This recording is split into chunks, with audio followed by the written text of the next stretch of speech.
This episode of the Pageant Project is proudly brought to you by Diamond Heels. Diamond Heels supplies shoes to women for every occasion, including figure and bodybuilding competitors, pole dancers, and of course pageant queens.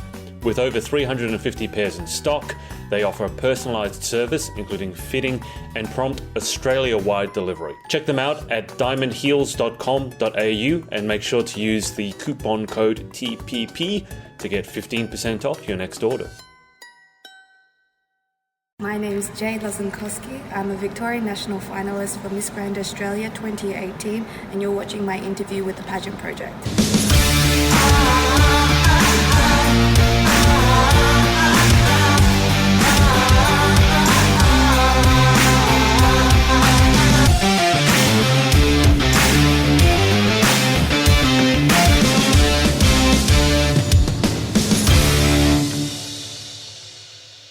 Hey, it's Adrian from the Pageant Project, and I'm here with Jade Lozankoski. Did I get it right?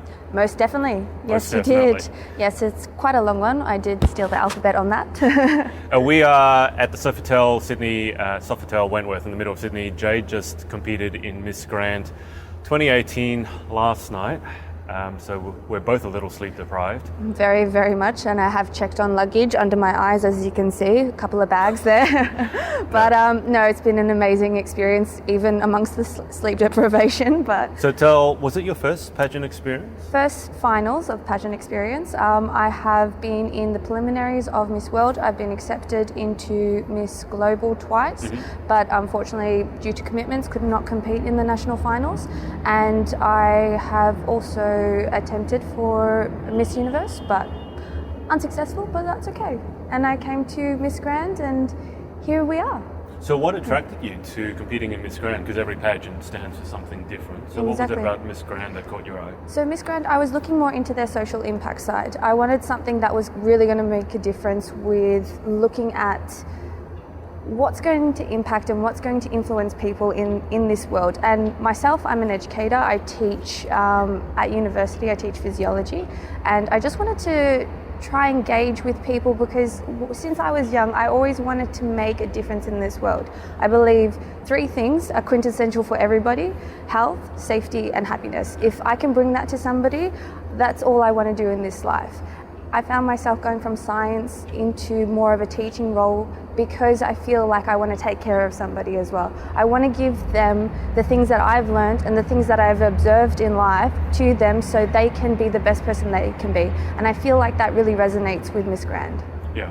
And how did you feel? I mean, obviously you've just had the experience, Yeah. literally, just finishing up this morning.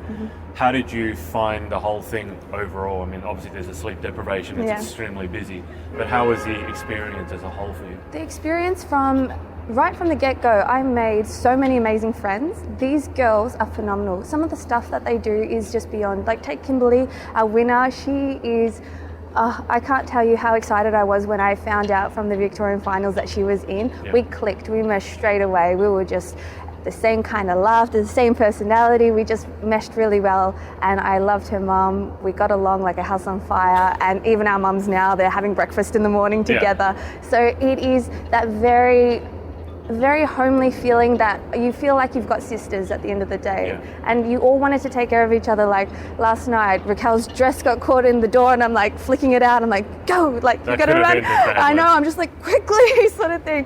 And then it's like some of the girls, they had their little moments the night before. They're like, I don't know if I can do this. I'm like, come and sit down. Let's have a little moment. Let's take a breather and stuff like that. I feel like I can feed more off other people and develop as my own, as well as helping them out. Yeah. It's a global sort of thing. Yeah. And last night I was sitting next to a gentleman who shall remain nameless. And I want to get your opinion on this. He was saying because there was a bikini parade, and he was saying that he couldn't understand the juxtaposition of bikini with female empowerment. And I wanted to ask you, what does female empowerment mean to you? Because I think one of the problems is it's a guy trying to define female empowerment. So I wanted to ask you, what does empowerment mean to you? Empowerment to me me means a lot of different things, because you've got from bikini to an evening gown. So you have to carry yourself with poise in this evening gown. You have to present yourself like you can take on the world with this finesse, like you're the only person in the room, but you have this poise and elegance about you. And in this bikini, you have to rock it like, does not matter about any flaw on your body.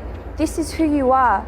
Unapologetically, beautifully you. Yeah. And that's what you want to present to people. Like, I actually don't care what anybody has ever said, what anybody has ever told me about my appearance and my height and my this and my that. At the end of the day, we can all pick parts of us apart, yeah. but we're all human. So that's what I find a lot of people need to learn in this world, is that we need to take it back to basics and realize that everybody's human.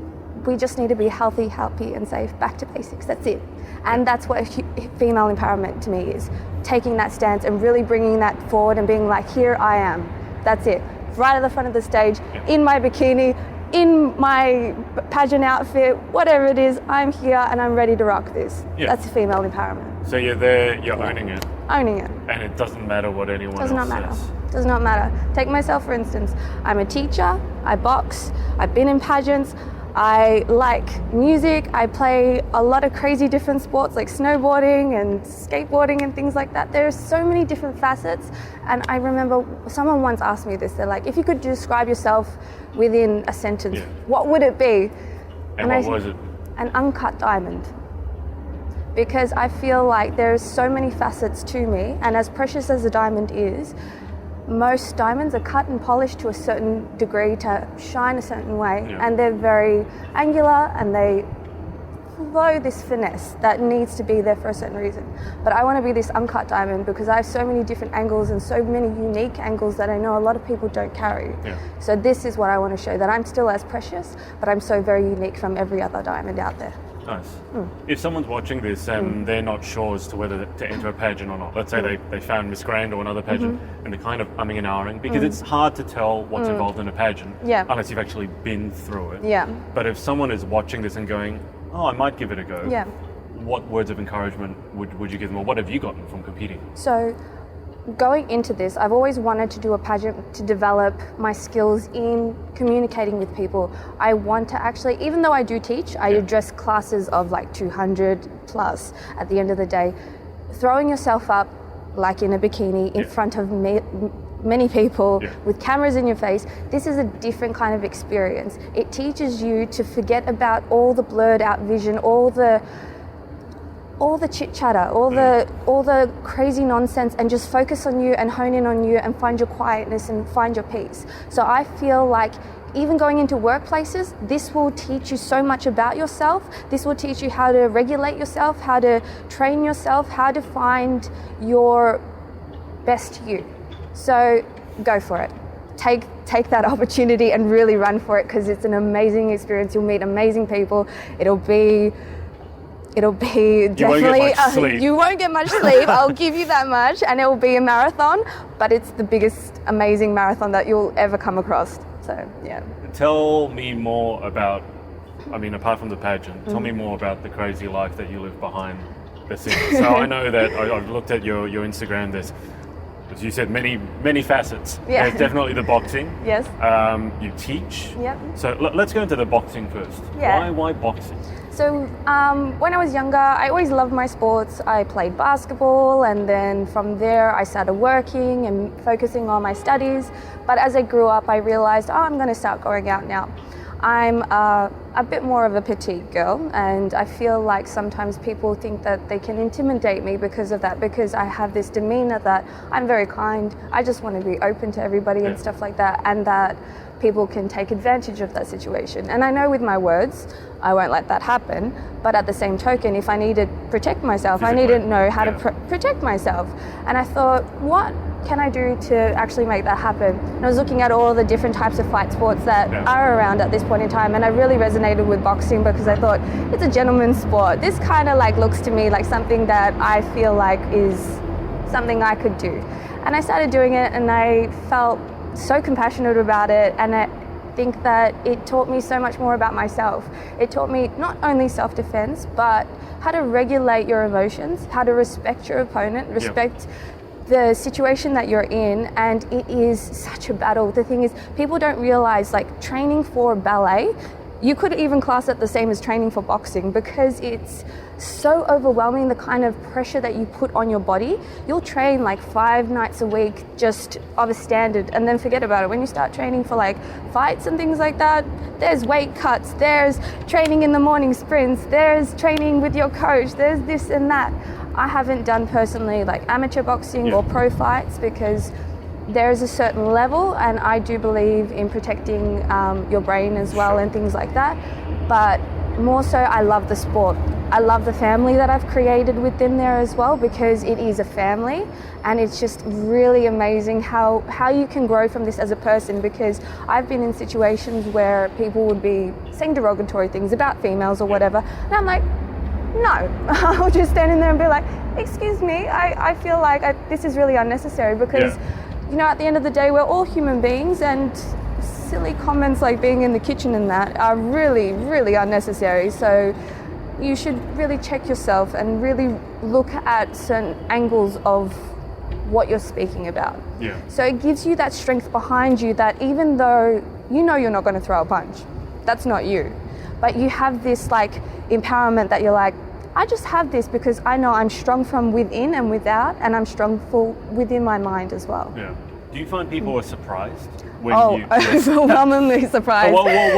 What's kind of surprised? Because there's that judgment surprise, like, oh, girls shouldn't box, but then there's just some genuine, like, oh, wow, that's cool, you box. Yeah. How did people generally react when they find out you I think it's box? more so because there's many facets to me. Like, I do love joking around, and I have a bit more of a tomboyish demeanor, but then I'm very reserved as well. I like my quiet time, and I like... Especially, this is my mum's influence, mind you. I don't know what would have happened if it wasn't for her, but I do like a lot of feminine things. I love dressing up. I love the lipstick. I love being very particular about the way that I present myself, because... You'd probably be in the wrong place if you didn't like any of that. Yeah, exactly, right. With the whole pageant sort of thing, I guess. So, I mean, your shoes, that's definitely... Yeah, maybe we'll pan to that later or something like that, but there is like some serious bling going on here. That puts my shoes to shame. Yeah. Your work. Yes. Tell me what it involves. Tell me frankly what it is. Okay, so the actual class of what it is, it's a teaching associate. So I demonstrate, I tutor, and I create exam questions, and I mark exam papers for Monash University in Melbourne. I work for the physiology department, and I do an array of different units. So I'll do neurophysiology, I'll do different cardiology, lung functions, exercise science, sometimes nutrition. Right. So just a different array of classes within physiology. Right. And what does an average week in your life look like? Because I get the feeling from what you said before, it involves a whole lot of stuff and not a lot of sleeping. No, not a lot of sleeping. Well, recently it's been their assessment period, so I've been up until like 5 a.m. marking papers and like slowly falling asleep at my laptop. I'm like, the papers need to be in by 9 a.m. I gotta get them done. Just look, I feel like sometimes you just gotta push through it. There's always light at the end of the tunnel, so never lose sight. Right. Like, I remember going through my honours actually just before submitting. That was horrendous, because it was a 48-hour straight up period. Yeah. And I was at this computer, and one of the gentlemen that I was studying with, he had a little bit of a mini breakdown, and he goes, I don't know if I can do this and submit, and I'm just like in the middle of a sentence and just clearing it up, and I'm like looking over at him going, I think you need to lie down for just a moment, because you're just getting a little bit overwhelmed. It's all done. Yeah. Just clear your mind for a second. He went away, had a little sleep. I woke him up, and then he came back to the computer, and I go, see, you're all better now. I go, finish it off, and he goes, thank you, I needed that, and he's back at the computer. So this is not a low stress situation? No, definitely not a low stress situation. In the environments that I've been put in, especially for education, very, very stressful, because you're always at deadlines. Yeah. And I'm very, very particular about making these deadlines. I always feel like it presents you as your person. It's your name. You really need to show people that if you're here, you're here. And this is all the work that you're putting forward. No excuses, no ifs and buts. Even though you've got all these things going in the background, they don't care about that. You've got one job to do and one job to do alone. It does not matter about all the other jobs. Nobody else cares about that. do your job and do your job right. So if I want to get it done straight. Yeah. Who's the biggest inspiration in your life? So everybody will always go to family as a quintessential. Well, I was asking all you, so I interviewed 21 of 27, Yeah. you're one of the ones I missed. Yeah. And the footer note was apart from your family. So who most inspires you outside of your family? Outside of my family. It's very good. I do have a friend that I teach with, and she is my closest friend, and she actually gave me that little bit of an extra oomph when it came to knowing about myself. I came from different work environments that, even though I really wanted to develop and bloom as a beautiful flower in my environment that I was in, I felt like certain people held you down. And so going into this situation of when I started teaching, I was like, I don't know if I'm doing the right thing. This is completely new to me and stuff like that. And this girl took me under her wing. Her name's Julia, and she was like my mother, but she's my best friend at the end of the day. We chat. She has this beautiful child as well. I'll call her up. The little one's now walking. She's talking now. And like, I'm the auntie as well. So she has involved me in her life, and she's been the most magical person to me to grow as a person and to feel comfortable within me. Yeah. So not only for my family, because my mum, she's made this and everything more. Yeah. Like she's truly my inspiration. But the people outside, these are the people outside that really matter to me as well. And Julia, I can't think enough of her, and she's been right by my side through this pageant experience as well, being my little cheer squad. So I was very happy about that. I don't need a big cheer squad. I just need the people that are, the ones that you can call family, the ones that are there for you, and that's all I care about. Matter. The ones that really matter in life. Yeah. I'll ask you this because I asked your fellow teammates, fellow queens. Fellow queens, fellow exactly. Sash sisters. We're all Sash sisters, that's it. So let me ask you the same question. What is one thing that you wish you could do, but that you really suck at? Oh, that's very good. I feel you do so many things, it might be difficult coming up with an answer.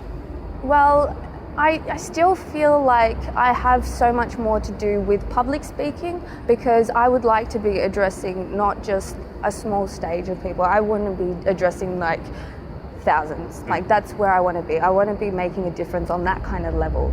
So I feel like throwing yourself into these situations, doing little workshops and things like that will help along the way, and that's why I also did Miss Grand, to throw myself into something completely crazy. Like I would not think of parading around in a bikini on stage ever in my life, but all of a sudden here I am. So but it's that thought process, like just quiet your mind and think, who cares at the end of the day? Who really cares?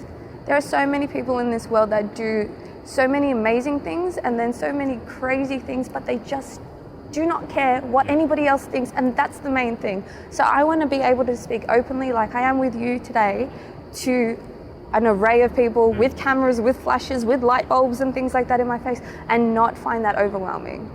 So I just want that really to resonate, especially like you see me now in that instance. So that's the way that I would be. I think that element of not caring what other people think is something that came up a lot, just in general with interviews, but especially interviewing your Sash sisters.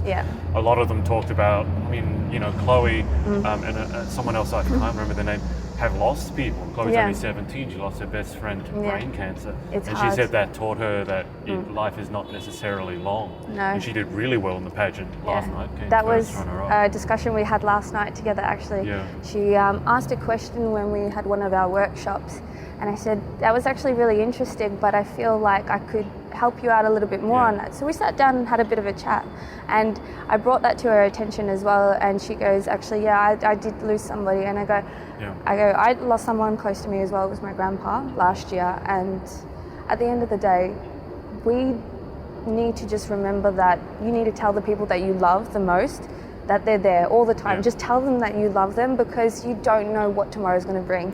And it does not matter about if you succeed in this, if you triumph in this, and you don't need to impress people in this world. You just need to do what matters most to you and the people you love and really resonate with that and really make them aware of that. I feel when you do that, then you attract the right people into your life anyway. Yeah, it's a domino effect. Yeah, and that's why I find that, especially from the way that I look at my pageant sisters and the kind of connections that I've made with them, it's that positive energy that really just, it warms you. As soon as you have that really warmth of a positive energy, it just comes back at you and you're like, this is fantastic. Yeah. This is really fantastic. So yeah. What's next in the crazy life of Jade Lozankoski? First sleep. Okay. First sleep. But first, actually, coffee. Mind you, I think I should have another 2. Coffee then sleep? Coffee then sleep. You need coffee to sleep. Well, I feel like that actually could happen, especially Turkish coffee. I love Turkish coffee. Oh, bless you That and is your cotton socks. Seriously. Coffee when you actually have to like chew it. There you go. Oh my God, this is what I've been missing all my life. Somebody that actually understands me. I need one. Oh my God. I haven't had much sleep lately either, so Turkish coffee would really hit the spot. Yeah, but in all fairness, back to looking at possibly maybe a research position, a PhD, or I'm actually finishing off a government grant for teas at the moment, so I have to be reading a lot of papers, putting some ideas together. It's for elderly aged care to get a brand of teas that's herbal to infuse, to deliver a lot of nutritional based stuff for different issues like gastrointestinal issues, going to sleep, immunity.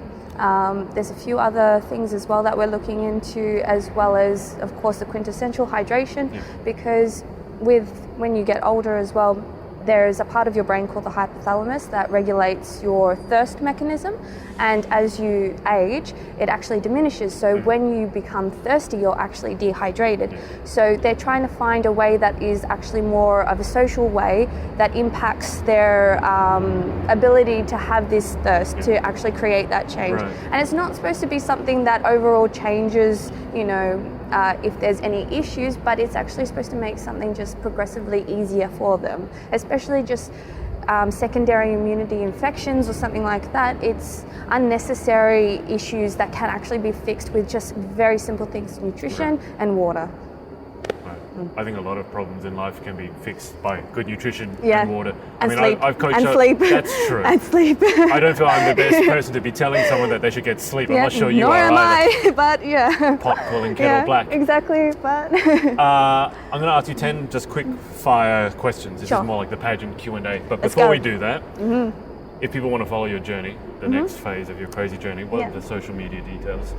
so my Instagram is @justjade. So I'll put that down below as Just well. Jade, and my Facebook is Jade Monique as well. Unfortunately, it's my middle name for that one, but so you can also probably find me on the Miss Grand Australia Facebook and Instagram page as well. For sure. Okay, 10 final questions. And Let's do normally this. when I do longer form interviews, same 10 questions. Perfect. I will tell you afterwards which one I have changed for the purposes of this interview. Huh. Okay, number 1, what's your favorite word? Opulent. I like. Least favorite word? Bad. Bad? Bad. Or bag? Bad. Bad. Okay. In life, what excites you? What turns you on? Amazing minds. Amazing minds. What turns you off? People that shut you down in the world for no apparent reason. More than a few of them. What sound or noise do you love? That's a very good question, actually. What do I love? Birds chirping in the morning. Is that why you bent down to get that other bird to come to you? I think You so. thought you were going to make a friend? Yeah. So Kim, I love like little chirps of birds and things. I feel like it's like a woodland friend sort of But that creature. bird wasn't a little cute bird. I know, This but was I an love ibis, birds. by the way. It was an ibis. So Kimberly the other day. Ugliest bird in the world. It's not ugly. There's no such thing as ugly. It's just Got a a face that unique. only a mama could love. It's unique features, exactly. So Kimberly filmed me yesterday on the boat trip, and we were off waiting for our bus, and an ibis came up to me, and I was like, "Oh, he's getting rather close here." And she goes, "I feel like it might actually jump at you, so maybe don't get too close, Jane." Could have ended very badly. Very badly. Yeah. What sound or noise do you hate? Oh, car sirens. Absolutely hate them. Okay. Yeah. I was going to bet on an alarm clock. Got that one wrong. Yeah. Okay. If you could have any one superpower, what would it be and why? Very good question. I would say there are so many actually. I'm just like, oh, I could do this, I could do that. But if I could do one, would be to just travel within seconds, just anywhere that I want to go. Teleport. Everywhere. Teleport. That's the word. That's Sorry, a good one. sleep deprivation wasn't coming to me. I know what you mean. Yeah. The reason I know is because someone answered that question with that word before. There we go. Okay. What job or profession other than your own would you most like to attempt? Dentistry. That's fascinating. Why dentistry? I love making people smile. What about stand-up comedian then? That might be easier and less painful. Yeah, in the health industry, I actually want to make a difference to somebody's health, and I feel like, especially dentistry, I come from the bone background as well and dental background, but I do really love making somebody healthy from the inside and out. So if I can sit down, make them healthy within a chair, and actually have a chat to them as well and make them a better person from the inside and out, that's what I'd love to do. I actually heard a statistic that dental health is very closely correlated to how long you live. So that Because doesn't it's surprise- connected with your bloodstream, so people don't realize that right. a lot of heart issues can come from if you have bad infections of your gum and things like that as well. So please floss and please see your dentist. and please go see your dentist. Public service announcement. Public service announcement. There we go. Go see your dentist. Okay, what job or occupation other than your own would you definitely not like to attempt? Ooh. I feel because I've been in the events industry, probably running events as an event manager. So what Danny just did.